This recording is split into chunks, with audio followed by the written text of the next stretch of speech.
നിങ്ങളെപ്പോലുള്ള എഞ്ചിനീയർമാർ ഞങ്ങളെപ്പോലുള്ള കോൺട്രാക്ടർമാരെ ഇങ്ങനെ ശത്രുക്കളായിട്ട് കാണരുത്. ഞാൻ അങ്ങനെ ഒരാളല്ല. പക്ഷെ ഇതുപോലുള്ള കാര്യങ്ങളിൽ ഞാൻ എന്തെങ്കിലും ചെയ്യുമെന്ന് പ്രതീക്ഷിക്കാൻ വേണ്ട. ഇനി ഇവരിങ്ങനെ സംസാരിച്ചു തീട്ടിട്ട് കാര്യമില്ല. ഞാൻ എന്ത് ചെയ്യണമെന്ന് സാറ് പറഞ്ഞേക്ക്, അതുപോലെ ചെയ്തേക്കാം. ഒന്നുകൂടി വ്യക്തമാക്കാം. ഞാൻ എത്ര രൂപ തരണം സാറ് തുറന്നു പറഞ്ഞോളൂ. നിങ്ങൾ അവിടുന്ന് എഴുതേക്കണം. മിസ്റ്റർ. എന്റെ പേര് ബാലകൃഷ്ണൻ. രാജ്യം നശിച്ചാലും ജനങ്ങൾ മരിച്ചാലും പണം മാത്രം കിട്ടിയാൽ മതി എന്ന് കരുതുന്ന ഒരു എഞ്ചിനീയറല്ല ഞാൻ. അങ്ങനെയുള്ള മഹാന്മാരുണ്ടെന്ന് എനിക്കറിയാം. അവരോട് സംസാരിക്കുന്ന പോലെ എന്നോട് സംസാരിച്ചത് ഇപ്പൊ ഞാൻ ക്ഷമിച്ചിരിക്കുന്നു. ഞാൻ പോകാം. പക്ഷേ സാറ് തന്നെ സർട്ടിഫിക്കറ്റ് എന്റെ ഓഫീസിൽ കൊണ്ട് തരും. അതിന്റെ സൂത്രം എനിക്ക് മനസ്സിലായില്ലല്ലോ. മന്ത്രവാദോ മാജിക്കോ? അത് കാണുമ്പോ മനസ്സിലായിക്കോളും. നിങ്ങൾ പണക്കാരനാണല്ലോ. പോരെങ്കിൽ മന്ത്രിതലത്തിൽ സ്വാധീനമുണ്ട്. ഈ ചെറിയ കാര്യത്തിന് അവരെ ബുദ്ധിമുട്ടിക്കണ്ടെന്നാ കരുതിയിരുന്നത്. അവർ ബുദ്ധിമുട്ടെന്ന് എനിക്കറിയാം. പക്ഷെ ഒരു കാര്യം, ഏത് നിമിഷവും തകർന്നു വീഴാവുന്ന ഒരു പാലത്തിന്റെ കംപ്ലീഷൻ സർട്ടിഫിക്കറ്റ് എഴുതി തരാതെ ഉദ്യോഗത്തിൽ തുടരാൻ നിവൃത്തിയില്ലെന്ന് വന്നാൽ എന്റെ ഉദ്യോഗം തന്നെ മുഖത്തെ ഞാൻ വലിച്ചെറിയും. എന്നാൽ ധരിക്കാൻ സർട്ടിഫിക്കറ്റ് അല്ല. അണ്ടർസ്റ്റാൻഡ്? Get out.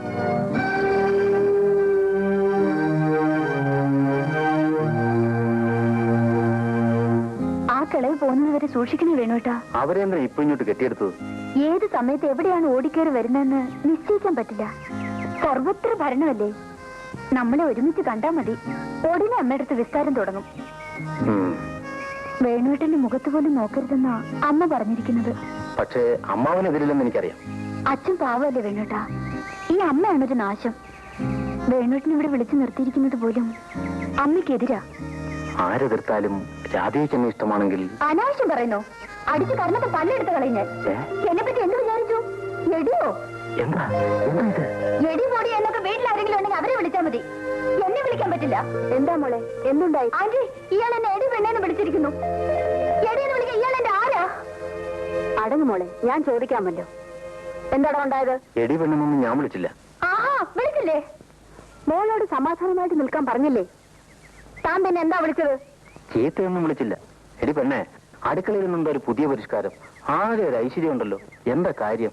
ഇതാ ഞാൻ ചോദിച്ചത്. അത് അങ്ങോട്ട് ചെന്ന് ചോദിക്കണം. അതിന് എന്നെ എടിയെന്ന് വിളിക്കുന്ന എന്തിനാ?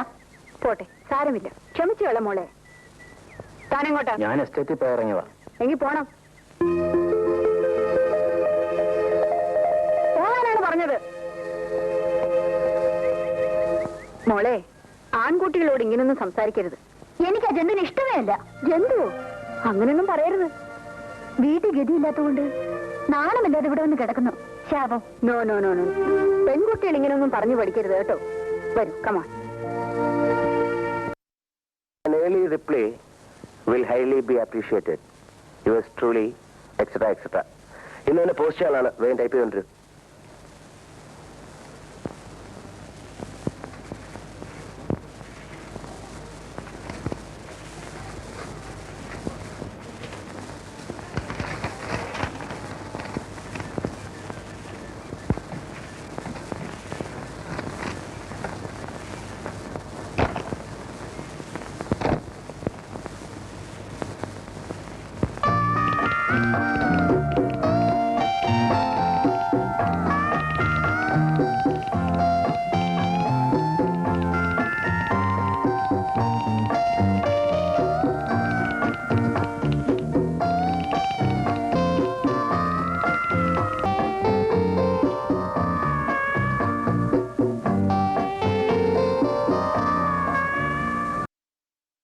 Excuse me, sir.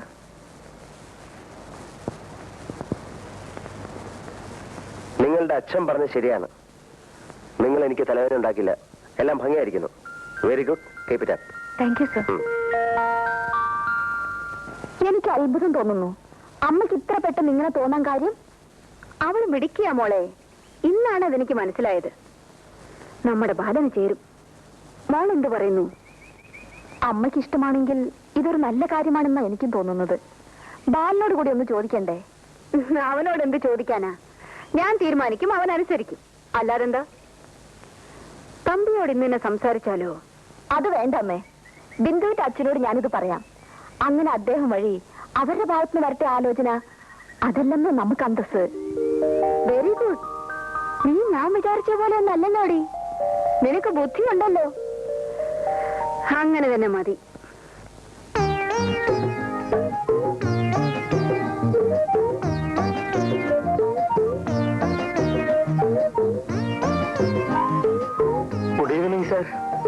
എന്നെ കണ്ടാ സാറ് മൂഡൌട്ടാവുമെന്ന് എനിക്കറിയാം. എങ്കിലും വരാതെ നിവൃത്തിയില്ല. ഞാനിന്നൊന്നും കഴിച്ചിട്ടില്ല. എനിക്കൊരു ഗ്ലാസ് കഞ്ഞിവെള്ളം തരുമോ സാർ? അതിന് ഇത് ഹോട്ടലൊന്നും അല്ല. ഹോട്ടൽ അല്ലെങ്കിൽ ഒരു വീട്ടിലല്ലേ സാർ? അല്ല, വീടല്ലേ സാർ? ഇവിടെ ആരുമില്ല, എല്ലാരും വെക്കേഷന് പോയിരിക്കുക. ഞാൻ ആഹാരം കഴിക്കുന്ന പോലും ഹോട്ടലിൽ നിന്നാ. അയ്യോ സാർ, സാറ് ഹോട്ടലിൽ നിന്നാണ് ആഹാരം കഴിക്കുന്നത്? നല്ല വയറല്ലേ സാർ? എന്തിനാ അത് കേടാക്കി കളയുന്നത്? സാറിന് നല്ല ഒന്നാന്തരം ചാപ്പാട് ഞാൻ ഉണ്ടാക്കി തരാം. ഈ സുഗുണേന്ദ്രൻ ഉണ്ടാക്കി തരാം. വേണ്ട വേണ്ട, ഇവിടെ പാചകക്കാരൊക്കെ ഉണ്ട്. വെക്കേഷൻ പാർട്ടി തിരിച്ചു വരുമ്പോ അവരൊക്കെ വന്നോളൂ. അവര് വന്നോട്ടെ സാർ, അതുവരെ ഞാൻ പാചകം ചെയ്യാം. അതുകൊണ്ടുള്ള ഗുണങ്ങൾ പലതാണ്. ഒന്ന്, സാറിന് നല്ല ആഹാരം കഴിക്കാം. രണ്ട്, അത്രയും ദിവസമെങ്കിലും എനിക്ക് പട്ടിണിയില്ലാതെ കഴിയാം. മൂന്ന്, സാറിന് ഇഷ്ടപ്പെട്ട് എന്തെങ്കിലും തന്നാൽ അതെനിക്ക് വീട്ടിലോട്ട് അയക്കാം. തൊഴിലില്ലാത്ത ഒരു അഭ്യസ്ത വിദ്യന്റെ ദയനീയമായ അപേക്ഷയാണ് സാർ. സാർ എന്നെ കൈവടിയരുത്. അതിരിക്കട്ടെ, തനിക്ക് പാചകം ചെയ്യാൻ അറിയോ? എന്നോട് ഈ ചോദ്യം ചോദിച്ചാൽ തീരെ ശരിയായില്ല. സാർ എന്നെ ഒന്ന് പരീക്ഷിച്ച് നോക്കണം. ഞാൻ നല്ല ഒന്നാന്തരം പാചകക്കാരനാണ് സാർ, അവാർഡ് പാചകക്കാരൻ. പിന്നെ റെക്കമെൻഡ് ചെയ്യാൻ ആളില്ലാത്തതുകൊണ്ട് എനിക്കത് ഇതുവരെ കിട്ടിയില്ല. ശരി, തന്നെ ഒന്ന് പരീക്ഷിച്ച് നോക്കിയിട്ട് ബാക്കി കാര്യം. വാ, മതി മതി, തൊഴിൽ മതി, വാ.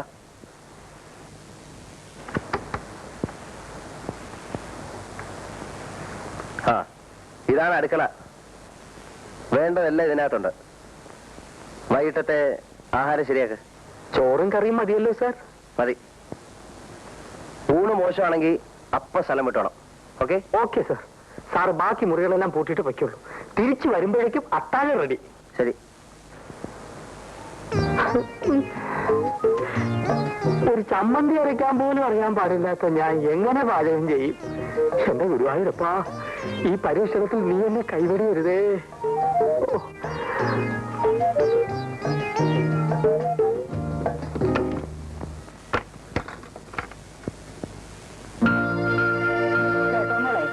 നിന്റെ അച്ഛന്റെ കൈയും പിടിച്ച് ഞാൻ പാലത്തേ കൂടെ വരികയായിരുന്നു. നടുക്കി വന്നപ്പോ നിന്റെ അച്ഛനെ കാല് തെറ്റി പൊത്തോന്നൊരു വീഴ്ച.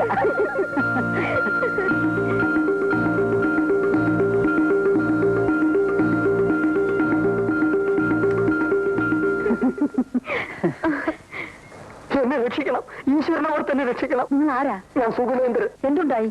ഒന്നും ഉണ്ടായില്ല, ഉണ്ടാകും. അതിനു മുമ്പ് എന്നെ രക്ഷിക്കണം. ഞാനൊരു BSc-കാരനാണ്, തൊഴിലില്ല. 5 സഹോദരിമാരുണ്ട്. അമ്മയ്ക്ക് വാദം. അച്ഛൻ വേറെ പെണ്ണ് കെട്ടി മൂലമറ്റത്തേക്ക് പോയി. എന്നെ കൈവിടരുത്. നിങ്ങൾ എന്തൊക്കെയാണ് ഈ പറയുന്നത്? ഒത്തിരി കാര്യങ്ങൾ പറയാനുണ്ട്, എല്ലാം പ്രധാനപ്പെട്ടതാണ്. താനും ഏതാദ്യം പറയണമെന്ന് ഒരു നിശ്ചയമില്ല അമ്മജി. നിങ്ങൾ എവിടുന്നാ വരുന്നത്? ആ ബംഗ്ലാവിൽ നിന്ന്. അവിടുത്തെ അരിവെപ്പുകാരനായിട്ട് ഇപ്പൊ ഒരു നിയമനം കിട്ടി. ആ തൊഴിൽ മാത്രം എനിക്ക് അറിഞ്ഞുകൂടാ. എന്നെ അതൊന്ന് പഠിപ്പിച്ചു തരണം. പഠിപ്പിച്ചു തരാനോ? അത് കൊള്ളാം. ഇന്ന് രാത്രിയിലത്തെ ഊണ് കലക്കിയാൽ ഞാൻ രക്ഷപ്പെട്ടു. പിന്നെ തട്ടിയും മുട്ടിയൊക്കെ ഞാൻ നിന്നോളാം. ഈശ്വരനെ വിചാരിച്ച് എന്നെ കൈവിടരുത് അമ്മച്ചി. എന്ന് പറഞ്ഞാൽ കാലില്ലാത്ത എനിക്ക് എന്ത് ചെയ്യാൻ കഴിയും? അയ്യോ, കാലെവിടെ പോയി അമ്മച്ചി? ഒരു കാറപകടത്തിൽ മുറിഞ്ഞു പോയി മോനെ. ഈ കൊച്ചിനോ? എനിക്ക് കാലുണ്ട്. ഓ ദൈവാധീനം, ഒന്ന് സഹായിച്ച കുഞ്ഞെ, മോക്ഷം കിട്ടും. പിന്നെ വേറൊന്നും വേണ്ടേ? അമ്മേ, അമ്മയുടെ മകനാണെന്ന് കരുതിയാ മതി അമ്മേ. എന്റെ ശരീരത്തിൽ ചോരയില്ല അമ്മേ. ആശുപത്രിയിൽ ചെന്ന് ചോര വിറ്റാണമ്മേ ഓരോ സ്ഥലത്തും ഇന്റർവ്യൂവിന് പോകാനുള്ള പണം ഞാൻ ഉണ്ടായിക്കൊണ്ടിരുന്നത്. അവസാനത്തെ പ്രാവശ്യം ചോര വിൽക്കാൻ ചെന്നപ്പോ ഡോക്ടർ എന്നെ പിടിച്ച് ആശുപത്രി കിടത്തി. ശരീരത്തിൽ ചോരയില്ല അമ്മേ. അവിടുന്ന് ഒളിച്ചോടി പോന്നവനാണ് അമ്മേ ഞാൻ. ഈ അരിവെപ്പ് ജോലിയൊന്നും എനിക്ക് കിട്ടിക്കോട്ടെ അമ്മേ. ഒന്ന് സഹായിക്കാൻ പറയാമേ. മോളെ, വിദ്യാഭ്യാസമുള്ള ഒരു പയ്യനല്ലേ, ഒന്ന് സഹായിച്ചു കൊടുത്തേര്. അരിവെപ്പുകാരനായിട്ടെങ്കിലും ജീവിച്ചോട്ടെ. അത് ശരിയാണോ അപ്പച്ചി? വല്ലവരുടെ അടുക്കള കയറി അവരറിയാതെ പാചകം ചെയ്യാന്ന് പറഞ്ഞാൽ ഒരു നല്ല കാര്യത്തിന് വേണ്ടിയല്ലേ മോളെ? എന്നാലും അവരറിഞ്ഞ മോശമല്ലേ അപ്പച്ചി? അവരറിയാതെ ഞാൻ നോക്കിക്കൊള്ളാം.